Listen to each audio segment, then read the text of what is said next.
이인혜 기자와 함께합니다.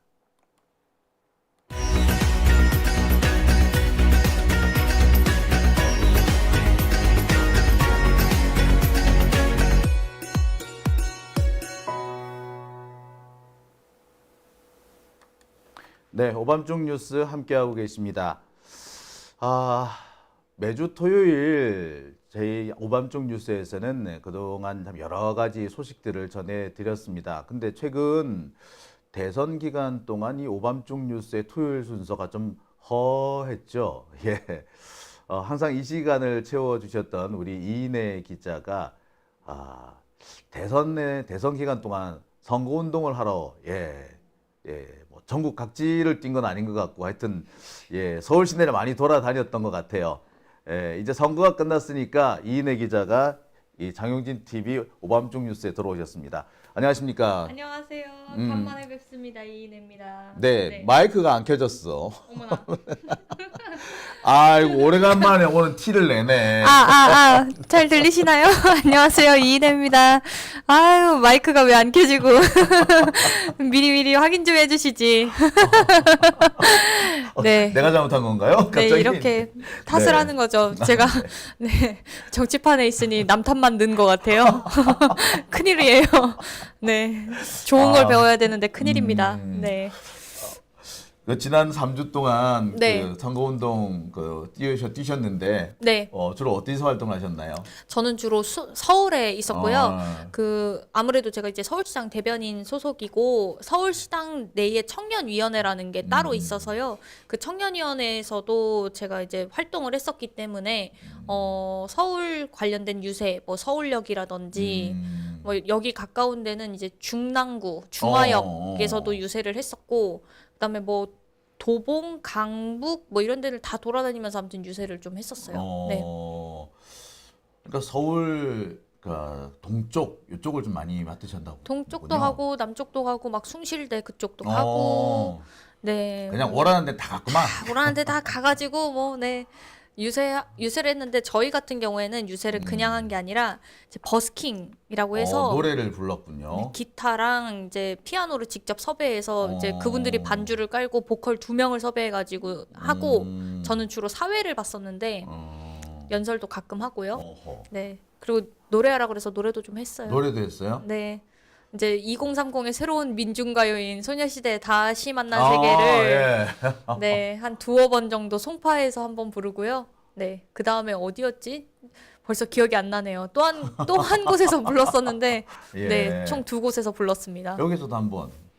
사랑해 널 이 느낌 이대로. 네. 선거에는 딱히 도움이 안 되죠. 너무 잘 부르면요. 재능 기부라고 그래서 공직선거법 위반이에요. 에? 네. 공직선거법 위반이요? 네. 잘 부르는데 왜 선거법 위반이야? 왜냐면 이렇게 상대방으로 하여금 이렇게 돈을 주고 싶은 그런 느낌이 든다. 그러면은 그게 재능 기부라고 그래서 원래 이렇게 기부 형태로 뭔가를 하는 거는 선거법 위반이잖아요. 그렇죠. 그러니까 노래를 일정 수준 이상 잘하는 사람이 만약에 노래를 너무 잘해서 상대방으로 하여금 돈을 주고 싶게끔 만든다. 그러면 이제 문제가 되는 거고, 그 다음에 실제로 예술 활동을 했던 사람들이면 또 문제가 되고, 그래서 저희 보컬 구하느라 힘들었어요. 기타랑. 아니 그러면은 그냥 일반 아마추어가 해야 된다는 거잖아요. 그렇죠. 아마추어인데 또 너무 아마추어 느낌이 나면 안 되니까 적당히 잘해야 된다는 적당히 얘기. 잘하는 분들을 섭외를 하느라고 저희가 진짜 힘들었어요. 진짜 웃기네. 아무 생각도 이해가 안 가는데 그리고 돈을 주고 싶은 마음이 들게끔 만든다. 그러니까 이제 유료 공연할 수 있을 정도의 실력이다 이 말인데 그걸 어떻게 알아? 그러니까 그거는 진짜 그러니까 이게 선관위 마음인데. 네, 그래서 이제 선거법이 이제 코에 걸면 코걸이, 귀에 걸면 귀걸이라 하는 게 이제 그런 데서 나오는 말인데 이제 저희 그래서 앰프 관리도 신경 썼고, 그러니까 일정 수준 데시벨도 넘으면 안 되니까 다 관리하면서 진짜 어렵게 버스킹을 하긴 했는데 다행히 반응이 좋으셨어요. 그래서 다행이네요. 그래서 최근 제가 했던 행사 중에 가장 컸던 행사는 이제 내빈분들 뭐 김민석 의원님이나 그다음에 그 박용진 의원이 최근에 이제 합류를 했었잖아요. 그다음에 정은경 처장님, 네, 선대위원장님 같이 모시고 그때 홍대 상상마당 그 앞에서 크게 유세를 했었어요. 네. 서울 청년들 뭐 대학생들 다 합해가지고 그리고 사회도 보고 네 그리고 2인의 정치 루킹 가면은 하나 남아 있긴 한데 서울역에서 이제 연설했던 게 하나 있었어요. 오, 봐야겠다. 네. 다운받아가지고, 네. 네. 어, 근데 진짜 확실히 유세를 하고 나니까 네 좀 이게 아무래도 사람들 앞에서 대중 연설을 하는 거는 그렇죠. 네, 잘 없었는데 이제 어느 정도 아, 사람하고 호흡한다는 게 이런 느낌이구나. 이게 시민분들의 표정이 이제 조금씩 그렇죠, 보이더라고요. 그렇죠. 예. 그래서 이제 좀 아, 나 좀 물 올랐는데 이제 더 좀 할 수 있겠는데 하니까 딱 끝났어요. 네. 늘 그래요. 이제 나 잘할 수 있어. 네. 하는데 끝나요. 끝났어요. 그리고 우리 이재명 대통령님 이제 되시고 나서 어. 이렇게 왜 이렇게 너무 좋으면서도 마음이 허한지 내 님을 떠나보낸 그런 기분? 네. 이렇게 갑자기 이렇게 뭔가 가까이 있진 않았지만 당연히 먼 존재긴 했지만 그래도 뭔가 마음속에 가까이 있었던 존재가 진짜 뭔가 되게 멀리 떠난 기분? 그러니까 분명히 내 옆에 있던 일종의 이무기가 갑자기 여의주를 물고 용이 되신 거야 이제. 이제 그래서 뭔가 막 가끔 이제 친구들끼리는 이제 뭐 속된 말로 이제 개딸 친구들이라고 하죠. 근데 저희 2030 민주 여성들 친구들 사이에서는 이제 막 재명이, 재덩이 이런 게 그렇죠. 그냥 이렇게 그렇게 불렀었어요. 왜냐면 아이돌 좋아하듯 그냥 그렇게 어. 부르고 다녔는데 이제는 대통령님 이래야 되니까 아, 이제 마음속 그렇지. 거리감이 좀 또 느껴진다. 우리가 또 이렇게 존중해 줘야지 또 그래야지 뭐 언론에서도 존중을 하고 하죠. 맞아요. 그렇긴 한데 정말 이렇게 어떨 때는 약간 저기 친구같이 이렇게 대했던 분인데 네. 이제 진짜 하늘의 용이 됐으니까 네, 조심해야죠. 조심해야죠. 그런데 조금 서운한 면도 있긴 했겠다. 네, 그리고 좀 아무래도 김문수를 좀 더 압도적으로 이겼어야 되는데 그게 맞아요. 지금 당내에서 좀 가장 아쉬워하는 지점 중 하나예요. 그러니까 말미에 너무 그쪽에서도 결집을 해버리니까 저는 이제 실제로 이게 여론조사 깜깜이 기간 전에 나오는 얘기들이랑 깜깜이 기간 때 나왔던 얘기랑 그다음 이후에 또 출구조사 관련된 얘기랑 이게 어느 정도 보면은 김문수 후보가 그렇게 높게 나올 수 있을까라고 했는데 근데 보니까 확실히 보수층에서 결집을 하긴 했더라고요. 티 안 나게 결집하는 층이 좀 있는 것 같기는 해요. 네. 특히 위기 국면에서 갑자기 발동하는 그런 게 있긴 한데, 그러니까 결국에는 보면은 양쪽 다 저쪽도 마찬가지고 우리도 마찬가지고 서로 이렇게 끌어모을 수 있는 최대한의 표를 끌어모은 것 같다라는 그러니까요. 생각이 들더라고요. 사실 우리도 사실 계속 우리가 위기감이었잖아요. 이게. 당장이라도 혹시 이재명 후보가 어느 날 갑자기 사라지진 않을까. 그 걱정도 많이 했고요, 진짜. 처음에는 우리가 조이래 때문에 열받았었잖아요. 예. 근데 어느 순간부터는 갑자기 암살 위협 이런 걸 들으니까 사실 전 정말 그게 제일 걱정이 됐어요. 그리고 뭐 유튜브에 보면은 무속인들한테 인터뷰하는 게 있어요. 근데 그러면 꼭 보면은 건강 조심해야 된다, 안전 조심해야 된다, 꼭 나오는 건 무속인들 얘기를 하는데. 맞아요. 그래서 그걸 다 믿기는 뭐한데 또 안 좋은 거는 또 희한하게 잘 맞는 경우가 있단 말이에요. 그래서 불안했었죠. 그래서 더욱더 그랬던 것 같아. 맞아요. 근데 좀 아무래도 이제 저희가 선거운동 막 열심히 하고 저희들뿐만 아니라 사실 일반 시민분들도 다 완전 과열돼서 여기에 다 참여하고 있었다가 이제 상황이 어느 정도 정리되고 나니까 이제 그래도 아름답게 마무리가 된 거죠. 근데 아름답게 마무리가 되는 부분에 조금 더 이랬으면 좋았을 걸 하는 아쉬움도 있다 보니 좀 아무래도 뭐 여러 가지 복잡한 심경들이 좀 있는 것 같아요. 근데 네, 사실 이제 민주당은 이제 훨훨 날아가는 중이고 잘 하고 있는데 이제 저쪽 당의 소식이 이제 어떻게 돌아가는지 좀 그게 늘 살펴볼 필요가 궁금하기도 있다. 하고 사실 불안하기도 해요. 쟤들 뭐 하고 있나? 조용하면 더 불안해. 무슨 꿈꾸기를 꾸미나 싶기도 해요. 일단 뭐 이재명 대통령이 지금 잘하고 계시죠. 그래서 뿌듯해요. 솔직히 엄청 뿌듯해. 기분 되게 맞아요. 좋아. 그래 봐. 진작에 이재명한테 맡겼으면 나라 꼴 이렇게 안 됐지. 그 소리 텅텅 치기도 하고 그러는데 저 자식들은 뭐 하고 있지? 이찍들은 뭐 하고 있지? 그런 생각이 그쵸. 들긴 해요. 예, 예. 그 진짜로 그래서 요즘 이찍들은 뭐 하고 있대요?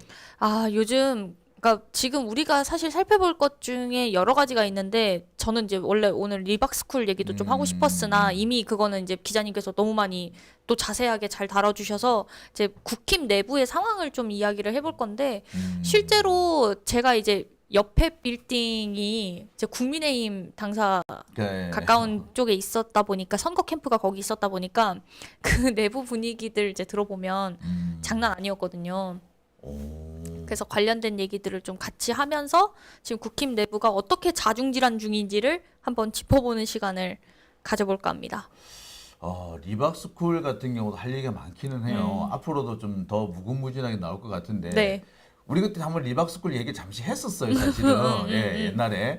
그리고 그러면서 그 양멜인가? 네. 그 정광훈 며느리인가 하는 친구, 예. 그 얘기까지 우리가 한번 했었었어요. 그때는 근데 그렇게까지 심각할 거라고 생각을 못 했는데, 돌이켜 보니까 그때 그 댓글 부대를 여기서 양성하고 했던 얘기들이 그대로 다 맞았더라고요. 그래서 야, 우리가 성견지명이 있었구나, 라는 생각도 했었습니다. 네.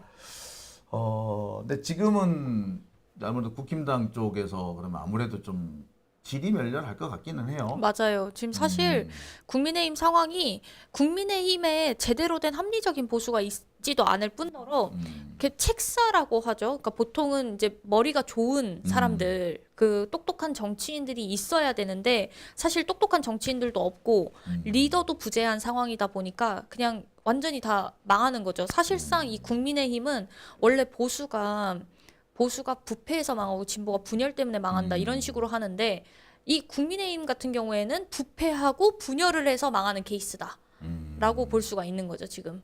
부패하고 분열해서 망하는 케이스의 대부분은 독재 권력이에요. 그러니까요. 이게 국민의힘이 뭐 지금 이제 수구 언론들 조중동 이런 중심으로 해서 사설이나 이런 데 보면은 대부분 자성해라. 그러니까 반성과 쇄신만이 살 길이다 이런 식으로 얘기하나 사실상 반성과 쇄신을 할 기미가 전혀 보이지 않다 보니 이제 이 대선이 끝나고 나서 이 사람들 상황이 어떠한지를 좀 전후로 먼저 좀 살펴볼까 하는데요. 자, 그래서 썸네일도 이렇게 준비했습니다. 국민의힘 대선 패배 후 자중질환 ING. 네. 예, 자중질환이 현재 일어나고 있다. 네. 이런 말씀이신데, 맞습니다.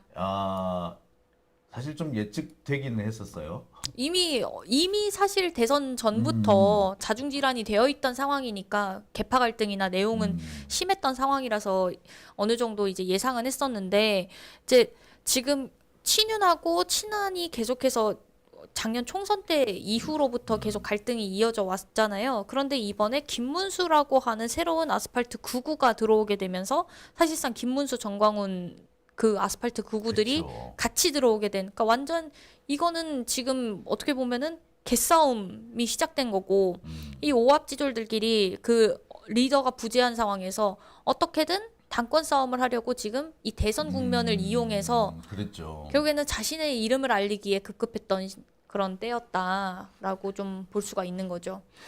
당권 싸움이 사실상 자기들의 그러니까 사실 대선 기간 자체가 자기들이 뭔가 당선되기 위해서 뭘 했다기보다 어떻게든 간에 대선 이후에 자기들이 그 당권을 새로 잡느냐, 그래서 이 어떤 자기 이익을 챙기느냐, 요걸 놓고 맞아요.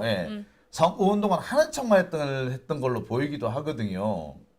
그러니까 분열이 어떻게 보면은 예정돼 있었다라는 얘기도 거기서 나오는 것 같습니다. 맞아요. 이게 실제로 보면은 그 다음 슬라이드를 보게 되면 네. 이게 우리가 전부터 이게 오늘 나왔던 속보잖아요. 이게 네. 한덕수가 어떻게 이 단일화 과정에서 본인이 후보로 이렇게 등록하게 되었는지. 근데 실제로 후보를 등록하러 가지 않았다는 게 이제 팩트로 밝혀졌다 이 내용인데. 이 얘기를 듣고 되게 깜짝 놀랐는데, 이게 이제 이게 그 단독 기사, 신문 언론의 단독 기사로 나온 거예요. 이게 뭐렇게 돼 있냐면은 하여튼 한덕수가 당시에 이제 김문수를 제끼고 자기가 국힘당의 후보가 되려고 했던 거 아닙니까? 네. 그래서 이제 새벽 3시인가 4시인가에 갑자기 1시간 동안만 뭐 서류를 접수를 하고 그 기간 동안에 유일하게 등록한 사람이 한덕수였고 어쩌고 저쩌고 했단 말이에요. 근데 알고 봤더니 그날 한덕수가 등록을 안 했다 그러는 거더라고요. 그러니까 아예 문제가 생기기 전에 미리 접수를 서류를 갖다 놓고 있었고 그냥 접수한 것처럼 뭐 모양만 모양새는, 꾸몄다. 이게 뭐야 그런데 이거. 그러니까 이미 내정이 되어 있었다는 거잖아요. 결국에는. 그러니까 이미 그 얘기 안에서는 한덕수 그러니까 김문수를 날리고 한덕수로 갈 준비를 다 해놓고 있는 상태였다. 뭐 그 얘기잖아요. 그렇죠. 그리고 어. 결국에는 여기서 정황은 명확하게 드러나진 않았으나 그게 이제 윤석열 김건희의 입김이 작동해서 그랬다라는 게 이제 정설인 건데 그렇죠. 실제로 그 대하빌딩 이제 선거 전후 관련해서 그때 한참 대하빌딩에서 있었던 게 저는 이제 지금 용산 빌딩에 있었는데 그제 옆에 건물이 이제 국민의힘 선거 캠프 기간이었고 그래서 사람들이 진짜 엄청 분주하게 나다니고 막 그러다가 일순간 이렇게 그 새벽에 굉장히 조용해지던 때가 있었어요. 그렇지. 네. 원래 대선 캠프는 뭐 낮도 없고 밤도 없고 네. 그래요. 네, 항상 불도 켜져 있고 그렇거든요. 근데 그 불은 애매하게 이제 켜놓고 이게 사람들이 왔다 갔다 하다가 갑자기 일순간 딱 조용해지면서 이게 누가 보더라도 이게 지금 뭔 일이 있나? 그러니까 사람들 목격한 사람들 얘기를 들어보면은 그런 얘기를 많이 하더라고요. 그러니까 보통 이제 대합 빌딩에 빨간색 옷 입고 돌아다니는 사람들이 많은데 그렇지. 예. 이제 그날 뭔가 사람들이 굉장히 되게 조용했다. 어허. 그러니까 조용한 상태에서 갑자기 이를 탁 친 그런 느낌이었다라고 이제 이야기를 하더라고요. 야, 그러니까 누군가에 의해서 조직적으로 네. 준비가 돼 있었는 준비가 돼 건데 있었다. 결국 그러면은 윤석열 김건희를 의심 안 할 수가 없어. 안 하는 게 그러니까요. 이상하죠. 네, 그렇죠. 그러지 않고서 그렇게 일사불란하게 사전에 계획된 대로 착착 진행된다? 그 보기 어렵지. 아니 그리고 이렇게 사람들이 자고 난 사이에 갑자기 이게 단일화 벌어져 있는 상황이었으니까 그때 단일화 쿠데타 이런 얘기도 야. 있었잖아요. 저는 깜짝 놀랐어요. 그걸 할 수 있다고 생각하는 자체가 야 얘들은 정말 뭐라고 해야 되지? 이게 상상 그 이상이다. 그러니까 국민들이 어떻게 생각하든 상관없이 자기네들이 지금 정한 후보가 돼야 되니까 이런 짓도 벌일 수 있고 저런 짓도 벌일 수 있다는 건데 결국에는 그날 이제 상황을 돌이켜 보면 한덕수가 나오지 않은 상태에서 이미 서류는 다 접수가 되어 있었던 상태였음이 이제 확인이 된 거고 대단하다. 그런데 그 이후에 벌어진 얘기들, 그러니까 결국에는 한덕수가 끝나고 김문수 후보가 되면서 벌어진 일들이 이제 그 다음 슬라이드에 있는 건데요. 네. 그 슬라이드를 보면은 자, 그다음 야 근데 정말 대단하다. 그러니까 3시 20분경에 입당을 네. 했고 당비 10,000원 냈고 그런데 기자들이 기자들이 뻗치기라고 있었는데 그러니까 이때까지만 하더라도 돌아다니네 어쩌네 그러다가 확 조용해지고 본 사람 없을 때 네 없을 때 이제 움직였다 이렇게 된 거죠. 진짜 무시무시하다. 그때 한참 그런 얘기가 있었어요. 지금 이것도 뭐냐면 이게 이 사진은 아마 많이 보셔서 아실 것 같은데 네, 이 사진이 이제 그거죠. 민주당 쪽에서는 이재명이라고 네. 이름이 찍혀 있는데 국힘당 쪽 이 선거차에는 아무것도 빨간색 외에는 뭐 없어요. 없어요. 근데 그 이유가 자, 이 시간까지 사실상 안 정해져 있었던 거 아니야. 그런 결국에 거죠. 후보를 정한 것도 법원에서 정한 게 돼버렸거든요. 맞아요. 네. 근데 이게 보면은 그 한덕수 후보 관련된 얘기도 지금 뭐 관련돼서 여러 가지 뭐 선거차도 그렇고 뭐 여러 가지 다 한덕수 이름으로 나왔다라는 게 있었고 그 다음에 저 선대위 명함 저 얘기는 그 선대위 명함을 이제 사람들이 이제 김문수 후보 쪽 사람들이 이제 요구를 했을 거 아니에요. 우리 선대위 명함 좀 만들어 달라. 근데 시안만 만들어주고 너네들이 알아서 뽑아라. 인쇄는 알아서 해라. 왜냐면은 우리는 이미 계약을 다 해서 얼마 선에서 다 정리하기로 했다. 그러니까 이제 그 이상 뭐 우리가 정해놓은 때까지 그 한계선까지만 인쇄를 할 수 있고 그게 안 되면은 인쇄는 너희들이 알아서 해야 된다라는 식으로 했다라는 거예요. 근데 그렇게 할 수가 없잖아요, 사실. 그쵸. 그러면은 선거 캠프 안에서 지금 뭐 두 팀이 그치. 가동된 거냐 뭐 그렇게 볼 수도 있는 거고 그리고 사실 그 김문수 후보가 어쨌든 당 이름을 갖고 당 이름 걸고 국민의힘 걸고 하는 그러니까. 거니까 당연히 후보가 이제 선거 비용 써야 되면은 당에서 그걸 다 그치. 내줘야 되는데 아 우리는 이미 계약한 금액이 있으니까 그 금액선까지 맞춰야 되니까 너네는 명함 뽑아줄 수 없어라고 했다는 것 자체가 말이 안 된다는 거죠. 너 한덕수 명함을 뽑아놨었는데 이제 갑자기 이제 김문수 김문수로 걸 바뀌니까 뽑아야 되니까 이제 돈이 이중으로 들었네. 그렇게 되는 거죠. 근데 그리고 지방에 줄 돈이 없었구나. 그런 거죠. 그리고 또 하나는 이게 후보 쪽에서 이제 아무래도 선거 캠프 내에 이게 워낙 단합이 안 되다 보니까 단합을 하자라는 취지로 줌회의를 열자고 그랬대요. 근데 줌회의를 할 수 없다라는 식으로 이야기하고 왜요? 그랬대요. 그리고서는 뭐 카더라인데 정확히 저도 이건 카더라로 그냥 한 거예요. 강승규가 이제 홍보 쪽에 들어와 있었대요. 네. 근데 홍보 쪽에 들어와 있었는데 홍보도 제대로 안 해줘서 한 번인가? 그러니까 홍보 회의가 있을 거 아니에요. 그때도 딱 한 번 의례적으로 참석하고 말았다라는 얘기가 있었을 정도로 그러니까 사실상 이렇게 선거운동 되게 허술하게 했다라는 건 우리 영상에서 여러 가지 보면 알잖아요. 네. 뭐 김문수 이름 외쳐야 되는데 한동훈 쪽에서는 한동훈 이름을 외치고 그렇게 실수로 이재명을 외치는 사람 어쩜 그렇게 많아? 그러니까요. 그 의도가 안철수도 그렇고 손학규도 그렇고 다 의도가 있잖아요. 근데 그러니까 대충 했다라는 거는 우리가 너무 잘 아는데 그 내부에서도 실제적으로 김문수를 돕지 않으려고 했다라는 정황들이 계속 이게 드러나고 있는 거예요. 그러니까 이미 어느 정도 계파 갈등이 너무 심화가 되어 있었던 상황이었다. 그 상황에서 대선이 끝났으니 이제부터 니 때문에 졌다라고 그쵸. 이제 할 상황이 되는 거잖아요. 그렇죠. 이제 남탓 시전이 들어가는 거죠. 이제 아, 그 다음에가 이제 어떻게 된 거냐면 이제 대선이 끝나고 나서 해단식을 하잖아요. 네. 근데 그 해단식 때 김문수 후보가 굉장히 좀 의미심장한 말을 하거든요. 네. 여기- 뭐라고 합니까? 여기 보시면 첫 번째 단락에 해단식에서 대선 패배 원인을 두고 우리 당이 민주주의에 대한 기본적인 이해, 신념, 그것을 지키기 위한 투철한 사명이 없기 때문이라고 하면서 계엄이라는 상상할 수 없는 일로 나타났다. 앞으로 절대로 이런 식의 계엄은 다시는 있어서 안 된다라고 얘기를 했다는 거예요. 그러니까 김문수가 결국에는 그 계엄을 탓하게 된 그 배경은 결국 친윤계를 향하는 거죠. 윤석열에 대한 비난도 있으나 문제는 이제 나는 불법 비상계엄에 대해서 이제 문제가 있다라고 나는 짚었고 너희들 친윤계가 이걸 손절하지 못한 게 문제야라는 식으로 또 돌려가기를 야. 한 셈이다. 아니 근데 본인도 대선 기간 내내 그리고 그 직전까지 계엄에 대해서 옹호하는 그런 입장 아니었나요? 물론 그렇죠. 뭐 말은 뭐 잘못됐다 얘기합니다만 내용상 보면 하나도 잘못되지 않았다. 뭐가 잘못이냐라고 오히려 대드는 듯한 느낌도 있었거든요. 우리가 기억하기로 꽃꽃 문수, 네. 예, 꽃꽃 김문수 있었고요. 그 다 장관들 사과하는데 혼자 사과 안 해서 네. 그 별명을 얻었지 않습니까? 그리고 실제로 토론회에서도 이재명 후보가 계속 그 당시 이재명 후보니까요. 이재명 후보가 계속 이야기를 했을 때에도 계엄하고 내란하고 다르다라는 그러니까. 식으로 얘기를 하고 계엄하고 대란이 몇 달이 몇 그러니까 탄핵도 또 다른 입장처럼 어. 이야기를 했단 말이에요. 근데 그런 식으로 얘기하던 사람이 실제적으로 지금 이 계엄을 탓하기 시작했다라는 거는 결국 친윤계를 향한 어떤 비난을 하면서 마치 이제 우리는 그와 다르다라는 거를 좀 보여주는 셈인 거고요.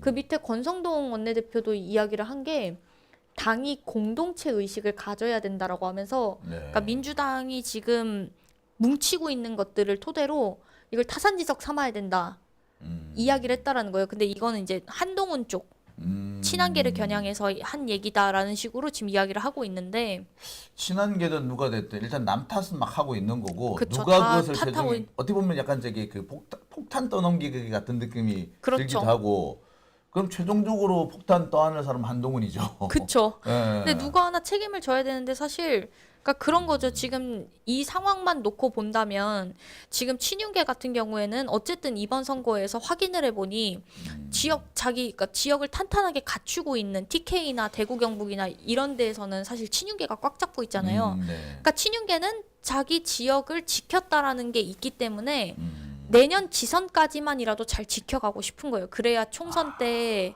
그 당이 승리하든가 말든가 어. 일단 내 내 자리는 지역구가 지켜야 된다. 지켜야 되니까. 그러니까 내년 아하. 지선이 중요한 거고. 그렇지. 그러면 결국에는 자기 자리 지키는 데는 어느 정도 확인이 됐으니까 아. 대선 패배 책임만 누구한테 떠넘기면 되는 건데. 그러니까 가장 평소 좀 미웠던 사람한테 떠넘기거나 그쵸. 가장 어떻게 보면 세력이 약한 사람을 희생양으로 만들거나 그렇게 둘 중 해야 되는 하나인데 일단 지금은 누구 하나를 이제 왕따시키는 걸로 지금 결론이 난 타겟을 모양이네요. 잡은 거죠. 그렇게 해서 친윤계는 어쨌든 당권을 계속 유지를 해놔야 지선 때도 영향력을 행사할 수 있으니까.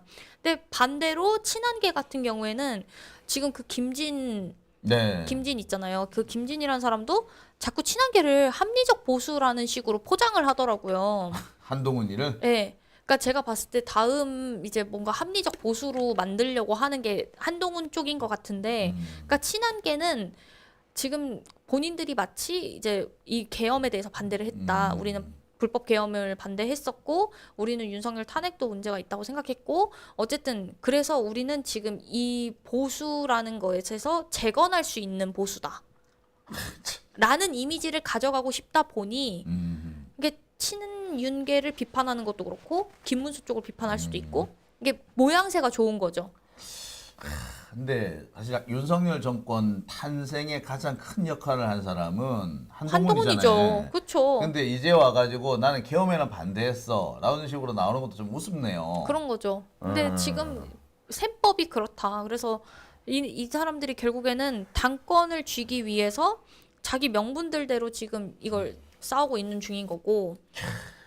근데 말이 자성이지 자성과는 전혀 상관없는 그렇죠. 그런 행보이네요. 그래서 제가 여기 써놓긴 했으나 이게 처음에는 이제 개사과, 그러니까 사과는 아니고 이게 개사과 시즌 2인데 후에 보니까 이게 개들끼리 싸우는 투견이다.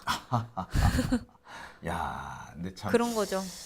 우리로서는 좋아요. 계속 싸우고 네. 지들끼리 싸우다 다 죽었으면 좋겠어. 그렇죠. 이제 이렇게 싸우는데 그래서 이렇게 싸우고 있는 와중에 터진 게 이제 특검법 찬성 관련돼서 이번에 터진 건데. 그러니까 지난 5일이죠. 지난 네. 목요일인데 민주당에서 특검법을 실제로 통과를 시켰습니다. 네. 그래서 이제 뭐 특검법 반대를 국힘당이 당론으로 만들었다고 해요. 근데 네. 친한계, 그러니까 한동훈 쪽에서 아니 굳이 그걸 왜 반대를 하냐? 그냥 의원들이 알아서 각자 알아서 투표하게 하자, 자율투표를 하자, 뭐 이런 식으로 얘기를 했단 말이에요. 이 말은 그냥 받아들이자 이 말이에요. 그런 거죠. 뭐 똘똘 뭉쳐서 우리가 이 특검법 반대를 유지합시다라고 해도 지금 못 이기는 상황이잖아요. 그런데도 자율투표 하자는 얘기가 나왔으면 사실상 그 특검에 찬성한다는 의미로도 읽혀져요. 그런 거죠. 그러니까 그건 이제 한동훈 쪽에서 얘기를 한다는 거 아닙니까? 그런 거죠. 근데 제가 이제 갖고 와봤는데 그래서 총 7명이 찬성을 했고 최소 1개씩 찬성을 했다는 건데 이게 찬성한 사람들 보면 다 그 친한계라고 보기에도 어려운, 그러니까 안철수나 이런 사람들은 사실 안철수는 친한계는 아니잖아요. 그렇죠. 그냥 안철수는 안철수인 거지. 근데 어쨌든 이 보면은 친한계 쪽 인사들이 있긴 합니다만 그 친한계 20명 정도 된다고 하는데 그 네. 20명이 다 찬성한 건 아닌 거거든요. 그마저도 네. 그러니까 사실상 명분을 그냥 이렇게 만든 거예요, 본인들이. 자율 투표라는 걸 하게 되면, 그러니까 우리는 나름 윤석열과 절연을 할 각오가 되어 있다. 우리는 새롭게 이 보수를 재건할 수 있다라는 그런 모양새만 가져가려고 지금 이 자율 투표라는 걸 이용한 거지. 실제로 그 찬성한 사람들 목록을 보면은 친한계 모두가 찬성을 한 게 아니기 때문에 뭐 지금 여기 보여주기식인 거죠. 예시를 가지고 오셨습니다만 네. 그 3대 특검에 모두 찬성표를 던진 사람은 안철수, 김재섭, 김예지, 한지아 네. 이렇게 뿐이고 그렇죠. 조경태는 내란 특검하고 김건희 특검, 배현진은 김건희 최혜병 특검, 김소희는 최혜병 특검법에만 찬성했습니다. 그러니까 뭐 조경태 같은 경우는 내란 특검하고 김건희 특검을 찬성하는데 최혜병 특검을 반대한다는 거네. 그런 거죠. 배현진은 김건희 특검하고 최혜병 특검에 찬성하지만 나머지 내란 특검은 또 반대하는 반대한다. 거고. 김소희는 최혜병 특검 하나에만 찬성한다. 뭐 이렇게 된 거네요. 그런 거죠. 이렇게 해도 되나? 근데 그러니까요. 이런 식으로 이런 식으로 한 걸 보니까 이게 어. 어쨌든 특검이라는 걸 통해서 아 얘네가 지금 이렇게 분열이 되고 있구나를 확인할 수 있는 정도인 거고 근데 실상 보게 되면 결국 이 사람들은 그냥 또 보여주기 식으로 했다라는 거밖에 안 되는 건데 문제는 이제 16일 날 원내대표 선거가 있어요. 저희는 지금 6월 5일, 6일 민주당에서 지금 원내대표 2명이 나왔고 후보가 네, 2명 서영교 의원하고 김병기 의원이 의원. 나왔잖아요. 근데 지금 원내대표 선거가 16일인데 이제 나오는 사람들, 그러니까 물망에 오르는 사람들은 있어요. 국민의힘 쪽에서는 뭐 나경원, 뭐 김도읍, 김성원 이런 식으로 나오는 사람들이 몇 있긴 한데 실제적으로 이 사람들이 과연 갈 거냐? 이거는 잘 모르겠고, 근데 어쨌든 지금 원내대표 선거를 기준으로 해서 친한계에서는 권성동 원내대표가 사퇴하고 나서도 계속 그 원내대표직을 유지하고 있잖아요. 아직 네. 사퇴 의지만 밝혔을 뿐. 그러니까 권성동 원내대표가 반드시 이 원내대표 선거에 개입할 가능성이 크다. 당신이 개입하지 마라라고 친한계에서는 견제를 놓고 있는 거고. 내가 김문수라도 개입할 것 같아. 그렇죠. 근데 권성동 같은 경우에는 이거 지금 나는 개입할 의지가 없다라고 하면서도 그 자리에서 물러나고 있질 않은 상황인 외외 거고. 연연해. 그러니까요. 네. 그리고 김문수는 일단 지켜보고 있는 상황인데 머지않아 들어올 수도 있는 거고. 들어올 것 같더라고요. 뭐 저희 나와서 얘기하는 거 보면은, 그러니까 일종의 이제 아스팔트 극우들하고 절연을 하는 듯한 모습을 보였단 말이에요. 네, 상당히 네. 단호하게 나왔어. 그러니까요. 저 얘기는 잠시 휴지기를 준다는 얘기가 아닌 거예요. 언제든지 얼마든지 뛰어들 수 있다는 걸 보여준 사례가 아닌가 싶거든요. 그러면 이제 또 이 계파 갈등이 더 치열해질 수밖에 없겠네요. 그러니까요. 근데 지금 친한계, 그러니까 생각보다 힘든 게 이 친윤계 내부에 이게 김상우 의원도 한번 얘기를 한 것 같더라고요. 저도 이게 다른 사람들 통해서 이제 들어보니까 실제로 그 이번에 앞서도 얘기했지만 대선에서 지역구 탄탄히 한 의원들 중에서 상당수가 언더 찐윤, 그러니까 완전히 윤석열 쪽인데 되게 수면 아래에 있는, 그러니까 권성동은 하나의 말일 뿐, 아하. 권성동을 그냥 하나의 뭔가로 두고 있을 뿐 실상 그 밑에서 그 윤석열과 내통하면서 관리를 해왔던 친윤 조직들이 있대요. 아하, 그렇죠. 뭐 계속 지금 조금씩 드러나고 있죠. 네, 드러나고 그 중에 뭐 하나 윤한홍 뭐 이런 식으로 드러나긴 했으나 이철규 이런 식으로. 근데 그런 사람들 말고도 되게 이미 지역구가 탄탄한 사람들이 있대요. 근데 그 사람들이 움직이고 있다 보니까 친한계에서 만약에 이제 당원들의 싸움으로 이게 번진다. 그러면 친한계가 유리할 가능성이 높은데. 표대결로 가면은. 네. 네. 근데 이게 만약에 그냥 의원들끼리 간다. 그러면 이제 당연히 친한계는 밀려날 수밖에 없는 거고. 근데 그거에 대해서 지금 최영두 의원이라고. 네.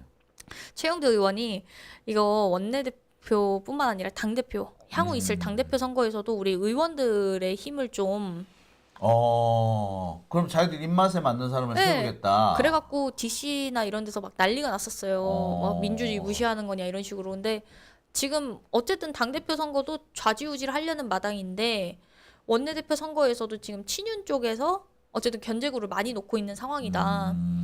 그러다 보니까 지금 이 사람들이 자기들끼리 개싸움을 하고 있는데 이제 이 타이밍에서 민주당이 언제 정당 예산을 걸 거냐. 이제 이게 좀 중요해지는 포인트인 것 같아요. 좀 시간이 걸릴 거예요. 이게 일단 국힘당이 의석수가 100석이 넘는데 그러니까요. 이런 데를 해산시킨다는 게 쉽지는 않아요.